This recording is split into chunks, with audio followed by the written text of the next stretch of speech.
अपने सड़क और सदन के प्रदर्शन के दौरान भाजपा यही साबित करने में जुटी रही।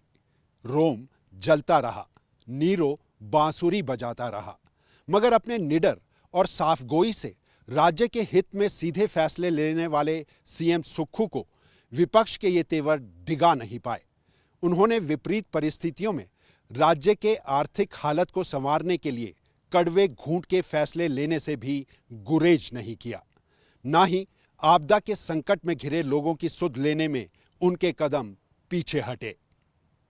इस बीच साल 2024 को हिमाचल में विधायिका और न्यायपालिका के बीच टकराव की वजह से भी जाना जाएगा और खास तौर पर विधानसभा अध्यक्ष की इस्तेमाल की गई असीमित शक्तियों के लिए भी।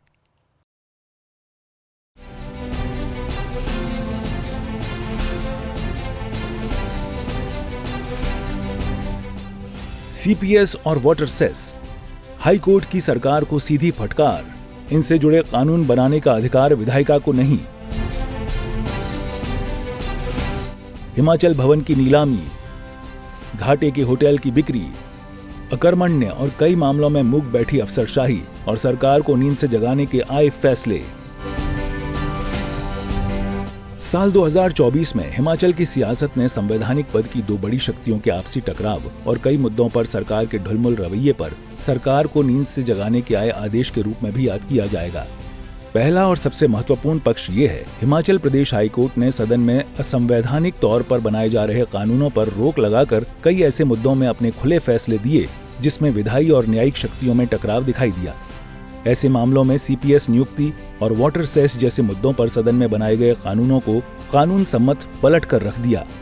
राज्य में बहने वाली नदियों पर सरकार का अधिकार जतलाकर जल विद्युत परियोजनाओं से वाटर सेस उगाने के कानून को कोर्ट, केंद्र और पड़ोसी राज्यों तीनों ने गैर वाजिब ठहराया। देखिए, कॉन्स्टिट्यूशन में मैंडेट है कि सरकार अपना कोई भी बिल ला सकती है, किसी को भी विधानसभा के पटल पर रख सकती है, पर कॉन्स्टिट्यूशन में भी यही मैंडेट है कि उसको टेस्ट करने के लिए अपने हाई कोर्ट में गुजरना पड़ सकता है। जिस तरह से हम एक एग्जांपल लेते हैं सीपीएस केस का। सीपीएस केस में भी इन्होंने चीफ पार्लियामेंट्री एक्ट लाए थे, उसको विधानसभा के पटल पर रखा, उसको एक्ट को पास किया, उसमें पावर्स दिए। उस तरह से फिर उसकी कॉन्स्टिट्यूशनल वैलिडिटी क्या है, वो कोर्ट का जो एक कॉन्स्टिट्यूशन में प्रावधान है, कोर्ट में फिर वो 226 में चैलेंजेबल है। 226 में या फिर बाय वे ऑफ एसएलपी आप सीधा सुप्रीम कोर्ट में 32 में जा सकते हैं। इस मामले में जस्टिस त्रिलोक सिंह चौहान और सत्येन वैद्य के फैसले ने रिसोर्स मोबिलाइजेशन से करीब 17,000 करोड़ जुटाने के सपनों को चूर चूर कर दिया। वहीं जस्टिस विवेक ठाकुर और जस्टिस विपिन नेगी की डबल बेंच ने 6 सीपीएस नियुक्ति को तुरंत प्रभाव से रद्द कर 2006 में बनाए गए कानून को भी निरस्त कर दिया। अदालत ने अपने फैसले में ये भी स्पष्ट कहा कि संवैधानिक तौर पर विधायिका को इनसे जुड़ा कानून बनाने की कोई शक्तियां ही नहीं है। विधायिका और न्यायपालिका के बीच सीधे टकराव के इन मामलों में हाई कोर्ट के फैसलों को इतिहास में याद रखा जाएगा। दूसरा, चाहे बात हिमाचल भवन की नीलामी की हो या फिर घाटे के सरकारी आधारों को बेचने की, कई मामलों में ढुलमुल रवैये से काम कर रही सरकार को नींद से जगाने का काम भी हाई कोर्ट ने किया। इसमें आईजीएमसी अस्पताल में ट्रॉमा सेंटर के लिए केंद्र सरकार से आए 14 करोड़ को खर्च नहीं किए जाने का मामला हो या फिर पेपर लीक जैसे मामले में रिजल्ट को घोषित करने के फैसले को टालती दिखाई देने वाली सरकार। राज्य की शीर्ष अदालत सचेतक की भूमिका में लगातार सक्रिय दिखाई दी। इस सक्रियता ने कर्मचारियों के नियमितीकरण से लेकर नई शिक्षा नीति के तहत पहली कक्षा में एडमिशन के लिए एज रिलैक्सेशन की मांग कर रहे 1.5 लाख से ज्यादा परिजनों को भी राहत की सांस लेने का मौका दिया।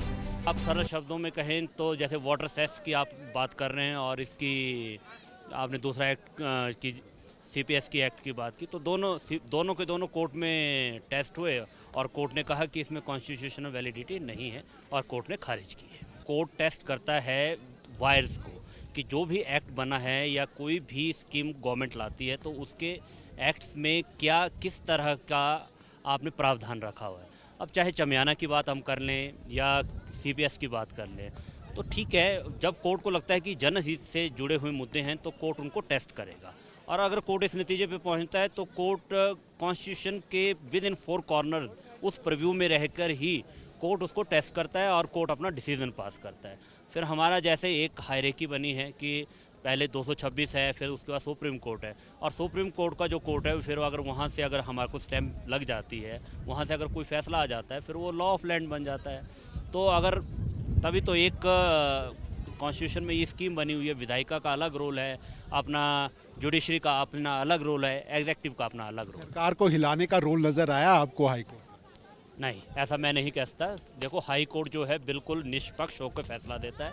हाई कोर्ट ने अपनी बेस्ट विजडम से फैसला दिया है। हाँ, आगे उसको टेस्ट करना है तो उसका मैंने जैसे आपको बताया, वो सुप्रीम कोर्ट गई, सुप्रीम कोर्ट में उन्होंने उसको देखा। सुप्रीम कोर्ट ने अभी प्रिलिमिनरी स्टेज पे ये पाया कि जो पैरा 50 था जजमेंट का, उसमें उन्होंने सुप्रीम कोर्ट ने ये फाइंडिंग दी कि इसके ऊपर कोई रीजनिंग नहीं है, पर्टिकुलर रीजनिंग नहीं है। परंतु मैं आपको ये बताना चाहूँगा कि जो एक्ट है अपना, चाहे वो आसाम का एक्ट था या उड़ीसा का एक्ट था या फिर अपना पंजाब का एक्ट था, वो सारे के सारे अभी टेस्ट करने के लिए सुप्रीम कोर्ट में अभी वो पेंडिंग है। आलम ये रहा, चाहे राज्य सरकार में मुख्य सचिव हो या स्वास्थ्य सचिव, परिवहन निगम हो या फिर लोक निर्माण विभाग और शिक्षा विभाग, अदालत के निरंतरता में आने वाले फैसलों की चोट ने अकर्मण्य साबित हो रही सरकार और अफसरशाही को चैन से नहीं बैठने दिया। मगर अदालत के इन फैसलों को जरूर याद रखा जाएगा। लेकिन कहीं ना कहीं सरकार मीन्स सरकार तो हो गई, हमारे जो सब मंत्री लोग हो गए, सब हो गए जो ऊपर से डायरेक्शंस देते हैं।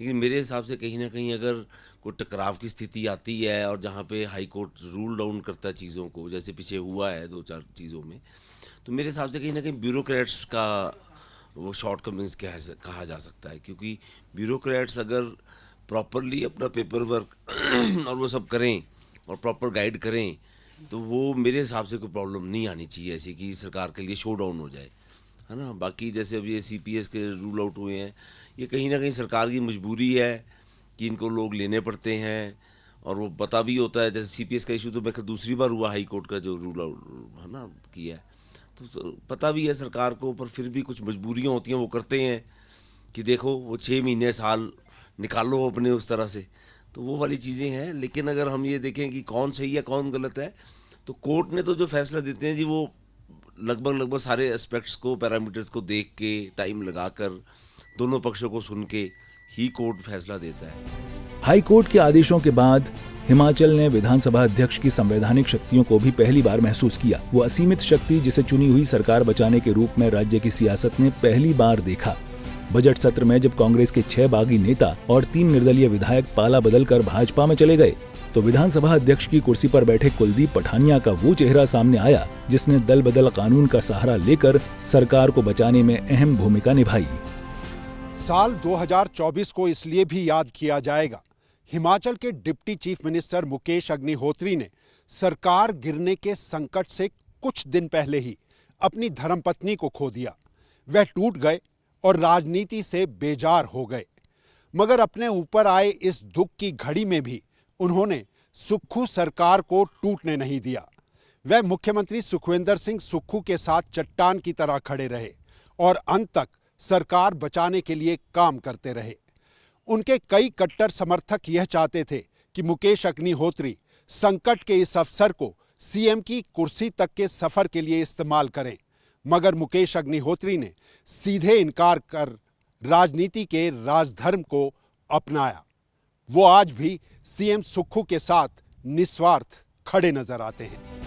साल 2024 को हिमाचल में मस्जिद विवाद में आंदोलित हिंदू संगठन के लिए भी याद रखा जाएगा। एक मामूली से झगड़े में शामिल युवाओं के संजौली मस्जिद में जाने के बाद हिमाचल की शांतवादियों में मस्जिद विवाद का नया मोड़ सामने आया। ये विवाद इतना बढ़ा कि संजौली मस्जिद की अवैध कही जाने वाली मंजिलें हिंदू संगठन और स्थानीय लोगों के निशाने पर आ गईं। पहले से ही इन अवैध मंजिलों को लेकर नगर निगम के कई नोटिस का जवाब नहीं देने की परिस्थितियां सामने आने के बाद संजौली में एक बड़ा प्रदर्शन सिर्फ और सिर्फ अवैध मस्जिद की मंजिलों को गिराने के लिए हुआ। इस आंदोलन में स्थानीय लोगों और हिंदू संगठनों का ऐसा गुस्सा फूटा जिसने हिमाचल की शांतवादियों को थर्रा कर रख दिया। संजौली मस्जिद विवाद की ये चिंगारी तेजी से राज्य में फैली। शिमला के संजौली के बाद सबसे पहले इसे राजधानी के ही कुसुमपट्टी में मस्जिद के अवैध निर्माण को जकड़ा और फिर देखते ही देखते ये आग मंडी शहर, नेरवा, सुन्नी, सिरमौर तक तेजी से जा फैली। हर जगह मस्जिदों के अवैध निर्माण पर सवाल उठने लगे। संजौली के बाद मंडी शहर में मस्जिद अवैध निर्माण को लेकर उग्र प्रदर्शन हुआ। इस पूरे घटनाक्रम में कांग्रेस के मंत्री अनिरुद्ध सिंह और स्थानीय शहरी विधायक हरीश जनार्था से शुरू हुई तकरार में लोक निर्माण मंत्री विक्रमादित्य सिंह भी कूद गए। इन तीनों ने इस मुद्दे को अपनी अपनी विधानसभा से लेकर सदन में भी उठाकर मस्जिद विवाद को सबके सामने ला खड़ा किया। कांग्रेस के नेताओं की ये ही आपसी तकरार सरकार के सामने मस्जिदों के उग्र हो रहे प्रदर्शन को शांत करने की बड़ी चुनौती पैदा करती रही। आलम यह था, झुकने के लिए इनमें से कोई भी नेता तैयार नहीं था और ऐसे में सीएम सुक्खू को अपने ही मंत्रियों और विधायकों को शांत करने में फौरी तौर पर नाकामयाबी हासिल हुई। हालात बदतर हुए तो मंत्री विक्रमादित्य सिंह और शहरी विधायक हरीश जनार्था ने बिगड़ते हालातों को सुधारने के लिए कोशिशें तेज कर दी, पर तब तक हालात कांग्रेस की पकड़ से बाहर चले गए। उधर अपने स्थानीय लोगों के साथ हुई हिंसा को मंत्री अनिरुद्ध बचा नहीं पाए और शांत नहीं हुए। सदन से सड़क तक उनके तीखे तेवरों को अंततः आला कमान की फटकार ने शांत किया। कांग्रेस के आपस में गुत्थम गुत्था इन नेताओं ने तब हिमाचल में तेजी से फैलते बिना पहचान पत्र के कामगारों का सवाल खड़ा कर दिया। धीरे धीरे ये मामले भी शांत होते चले गए। हिमाचल में गुजरे साल 2024 को पति पत्नी की जोड़ी के अनूठे रिकॉर्ड के बनने से भी जोड़कर देखा जाएगा। सीएम सुक्खू और उनकी धर्मपत्नी कमलेश ठाकुर दोनों ने मॉनसून सत्र में सदन की गरिमा को बढ़ाया।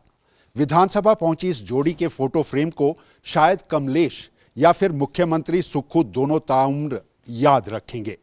यानी 2024 मुख्यमंत्री सुक्खू के लिए लकी साबित हुआ। उनकी सरकार गिरने से भी बच गई। जिन 6 कांग्रेसी मित्रों ने सरकार गिराने का षड्यंत्र रचा, उनमें से 4 को करारी हार मिली। मगर अब तक सुक्खू परिवार के सिर्फ घर को संभाल रही कमलेश ठाकुर ने देहरा से चुनाव जीतकर घर की दहलीज को भी लांघ दिया और कांग्रेस की झोली को भी भर दिया।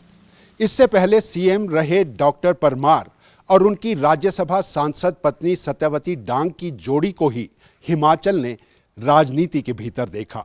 मगर ये दोनों कभी एक साथ विधानसभा के सदस्य के रूप में हिस्सा नहीं रहे। उम्मीद यही है ये रिकॉर्ड टूटे न टूटे, मगर लंबे समय तक सुक्खू और कमलेश के नाम पर इतिहास बना रहेगा।